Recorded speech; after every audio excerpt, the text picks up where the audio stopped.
that people don't fall into this position, number one. Ideally, obviously, we want hospitals to be much better than what I experienced. So this is basically what this presentation is about. Also, the reason why I showed hospitals is because hospital, I think, is an extreme example. And from extreme examples, we can always learn things much easier. Like it's on the surface, you can see things much more evident. And so the things that I'm going to be talking about, a lot of them actually came from my hospital experience. But you will see traces of them in the EIS as well. In hospital, the things can be hidden much easier, so it's much more dominant, but there are traces in the EIS, and so that is why I show hospital. Continuing. Cool. Oh, before I continue, is there any thoughts? Is there anyone who wants to comment so far on what they've seen? You don't have to, obviously, but if there's anyone who's dying to say something. Okay? Yeah. That's the 4th time I've seen that video, Karen, because we work together, and each time I'm still quite moved by it. Okay. Through watching it. Okay. I find it quite difficult to see that. Okay. That's good to know that people are moved by it. Mm-hmm. I think that's kind of the aim. The video I published for the public.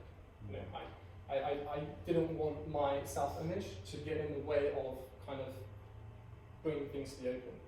So my friends in uni know about my history. You know, people on Facebook know about my history because this is much more important. You know, that people know about what's going on behind these closed doors is much more important than how people view me as a person. Okay. If you want to see my entire story, there's a QR code. Take a photo if you want. I don't think we have papers today, do we, Neil? I do in the car, actually. Okay. Papers? So normally I have the QR codes on papers. We can bring that for tomorrow if you like. But if we don't get the chance for papers, here's a QR code. If you want to see the whole story, I sometimes change my mind. I privatize it, but usually it's unlisted. So if you've got the link, you can watch it. It's not public. If you've got the link, you can watch it through the QR code or the link. Okay. So today's topic is how do service users want to be treated, right? So now this is the part of the presentation that I'm going to go into. Before I actually talk about how I want to be treated, I want to ask a question.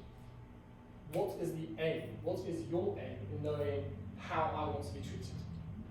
Neil? What is my aim?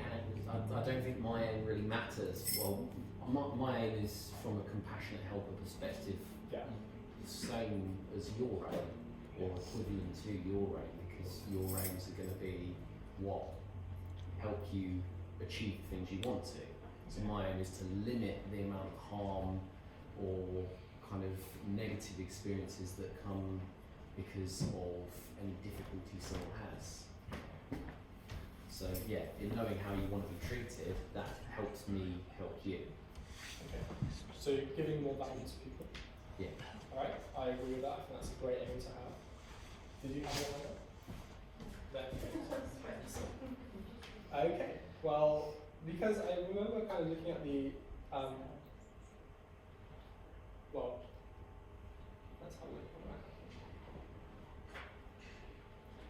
at that. So yeah, I think the aim shouldn't necessarily be we want more people to engage with the EIS services. The aim shouldn't be a more positive looking graph by the end of the year where less people actually decide to disengage from the services. That should be an outcome of achieving your aim. So what should your aim then be? In my opinion, it should be exactly as Neil pointed. It should be giving true value to people. If your aim is to genuinely give value to people, then the results shall just reflect what you truly succeed. It's like, for me, in my case, when I'm trying to get a good grade in an exam, I try to make sure that my aim isn't necessarily to get a good grade. I try to make sure that my aim is to actually learn. The grade should reflect how well I've learned.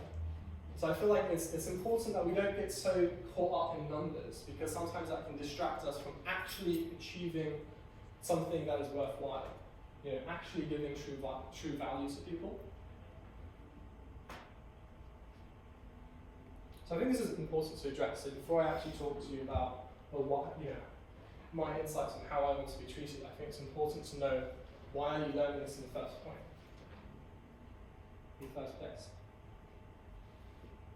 So I've explained my hospital experience, and obviously most people wouldn't want to be in that situation.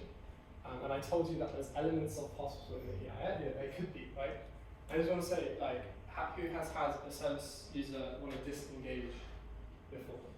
Yeah? So I could be completely honest. I'd say pretty much everybody has probably experienced someone at some point who wants to disengage. So to me this would show that, there's probably a gap somewhere that we can fill, right? So again, everything I'm going to be explaining is very relevant to you.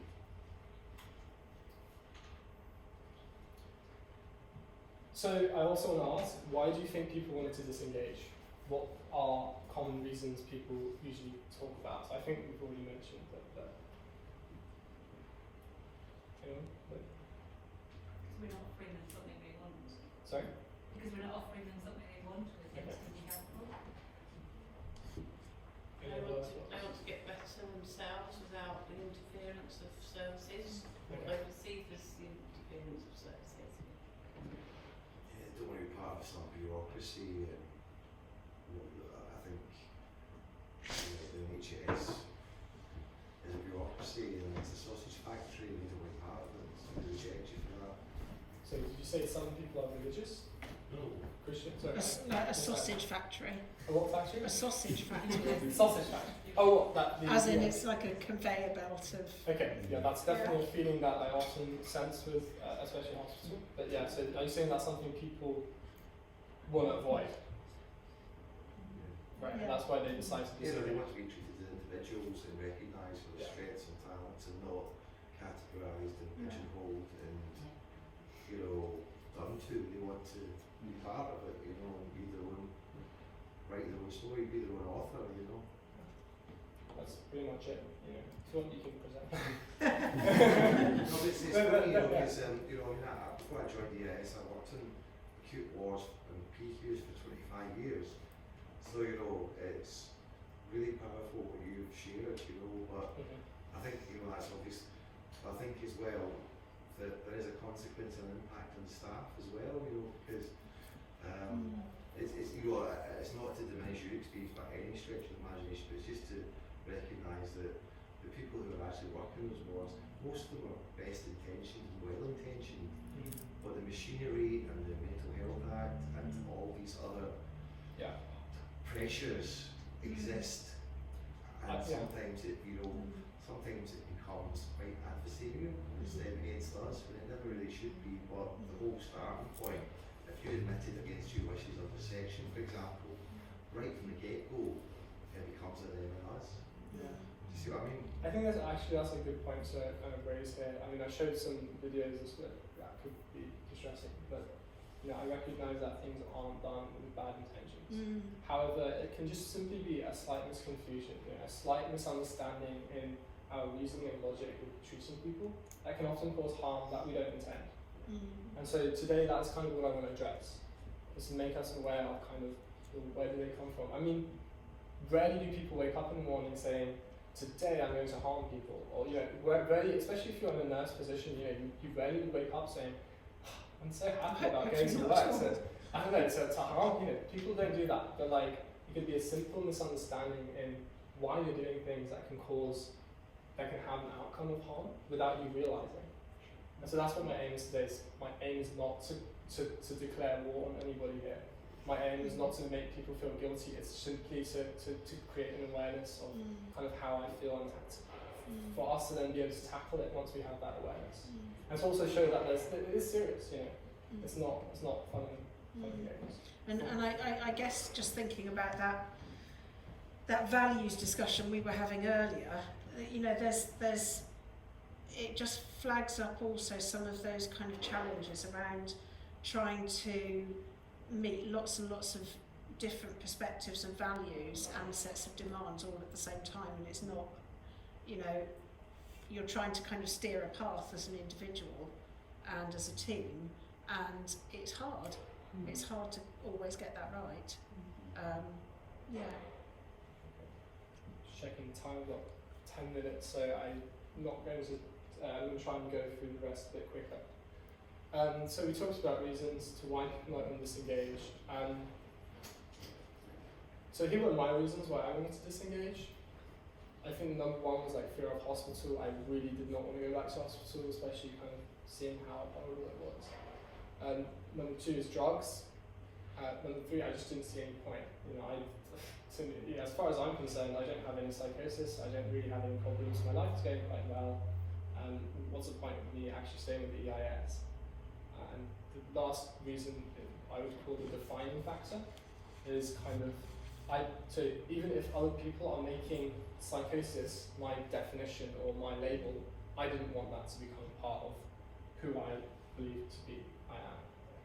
But not just psychosis. I mean, even if I was, say, a doctor, or even if I was a lawyer, I still wouldn't want that tag to become the definition of who I am, because that's just simply not sufficient for who I want to be. Now, drugs is, I think, at the core of a lot of my fear, a lot of kind of my worries, and so I want to quickly touch on why, especially, I'm so against the use of drugs in general. And these seem to be the three main things I could come up with. The effects of the drugs on my creativity, on my personality, and my cognition. I mean, can you remember what I explained from who I am, my values?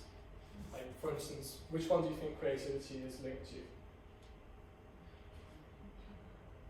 Sorry? All those things you're making. Jewelry. Yeah, jewelry. Yeah. So my business, and then my the lamp, for instance. My personality, my friends. You know, every single step of my life has been so valuable for me to come to the point where I have developed a certain personality. I say I, but you know, everyone's cooperated in that. And that's a very precious thing to me. And if a drug, a simple tablet, is going to take that away from me, no thank you. You know, that's a terrifying thought for me. And the third one is cognition. You can remember what that was related to. Maths. Uni, maths, like, again, so precious to me. That's how I will give value to society and help people in the future, is by having the cognition to be able to do so in the first place.